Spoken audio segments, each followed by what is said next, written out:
भीम सेना रामजी सतपाल सेवा ट्रस्ट महासचिव सूरज कुमार, करतोबरी गांव, दिल्ली सादर दिल्ली 94 से।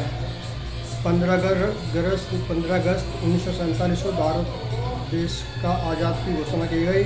हमें इसको बड़ी धूमधाम से मनाना चाहिए। लेकिन हमारे देश के आज तक जो भारत के प्रधानमंत्री रह चुके हैं, आज तक इतने गरीब गांव देश हैं जिसमें चलने फिरने की व्यवस्था नहीं है, और गांव में सड़कें नहीं हैं, और झोपड़ियाँ कच्चे मकान हैं। बच्चों की पढ़ाई को शिक्षा की व्यवस्था सही से नहीं है।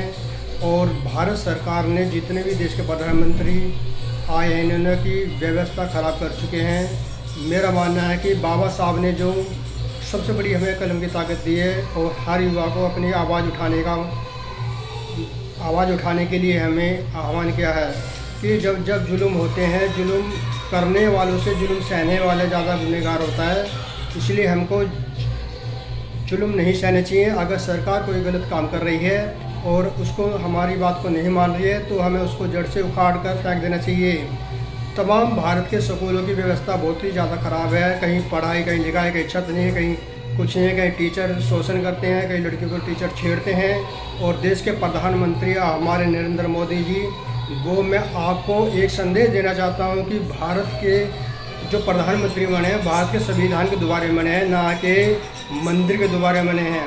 भारत के लोगों को शिक्षा बहुत ज़रूरी है, और शिक्षा पढ़ने वाले जो लोग हैं वो बड़े बड़े इंजीनियर, डॉक्टर, मिलिट्री फौज, यानी बहुत बड़े बड़े पद पर जाने की व्यवस्था। और गरीब बच्चों में बहुत उत्साह होता है कि हम पढ़े लिखें और हमने देश का नाम करें, भविष्य बने हम, और डॉक्टर इंजीनियर बने, और हर चीज़ में भाग्य में आगे। लेकिन हमारे देश के प्रधानमंत्री हैं, उन्होंने शिक्षा को व्यवस्था को बिल्कुल ख़राब कर चुके हैं।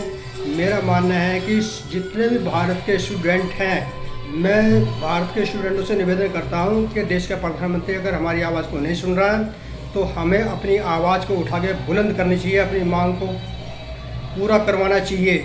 अगर सरकार हमारी बात को नहीं मानती है, तो हमें उसको जड़ से ही उखाड़ कर फेंक देना चाहिए।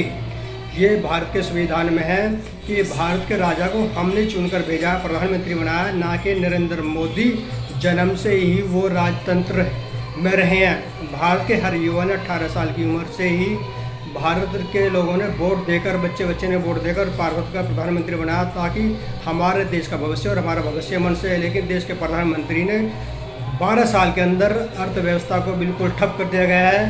कारोबार और नौकरी चाकरियों को सबको बेखाया है। तो हमारी स्थिति बहुत ज़्यादा देश की ख़राब हो चुकी है। मैं नए युवा से कहना चाहता हूँ कि जितने भी नए युवा के 10वीं क्लास से लेके और BA जो पढ़ रहे हैं, हमें अपनी आवाज़ उठानी चाहिए।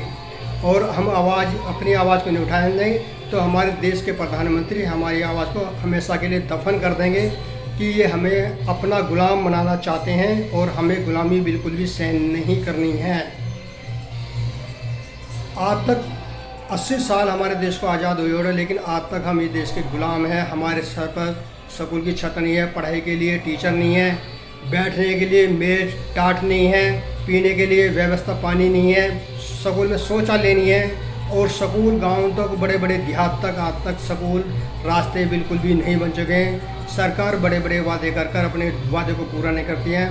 मेरा ये मानना है सरकार हमें वो बनानी चाहिए जो हर बच्चे, हर व्यक्ति, हर छोटे छोटे बच्चे का ध्यान रखे। जैसे हमारे चंद्रशेखर भाई हैं, उनको देश का प्रधानमंत्री बनाया जाए।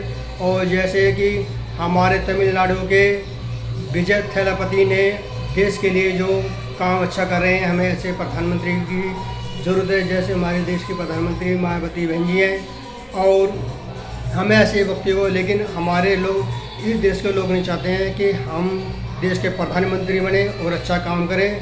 हर युवा को रोज़गार दिया जाए और शिक्षा का अधिकार दिया जाए। ये शिक्षा को ख़त्म करना चाहते हैं, हम ऐसा कभी नहीं होने देंगे। हमें अपनी आवाज़ को हमेशा के लिए बुलंद रखनी है। जय हिंद, जय भारत, जय श्री राम।